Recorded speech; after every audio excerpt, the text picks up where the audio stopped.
बोरनान. थोडक्यात बघूया बोरनांबद्दलची माहिती. मकर संक्रांतीच्या दुसऱ्या दिवशी म्हणजेच करी दिनापासून ते रथसप्तमीच्या काळात चिमुकल्या बाळापासून ते 5 वर्षाच्या मुलांना बोरनान घातलं जातं. हा लहान मुलांचा कौतुक सोहळा असतो.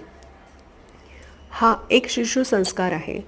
बोरनांसंदर्भात अशीही एक आख्यायिका आहे की पूर्वी करी नावाचा एक राक्षस होता.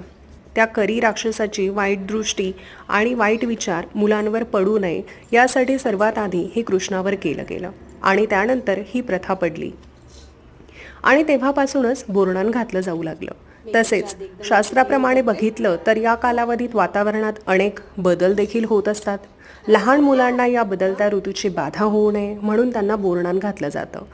या काळात मिळणारी फळं मुलांनी खावीत, खाऊ खावा म्हणूनही त्यांना मज्जा म्हणून अशा प्रकारे खाऊ वेचून खाण्याची संधी दिली जाते. बोरनान करताना लहान मुलांना काळ्या रंगाचे कपडे आणि हलव्याचे दागिने घालून नटवतात. पाटावर बसून त्यांचं औक्षवण करतात.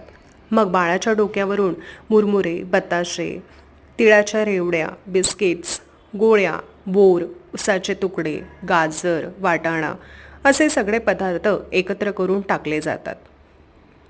उपस्थित असलेली लहान मुलं हा काऊ गोळा करून खातात आणि एन्जॉय करतात.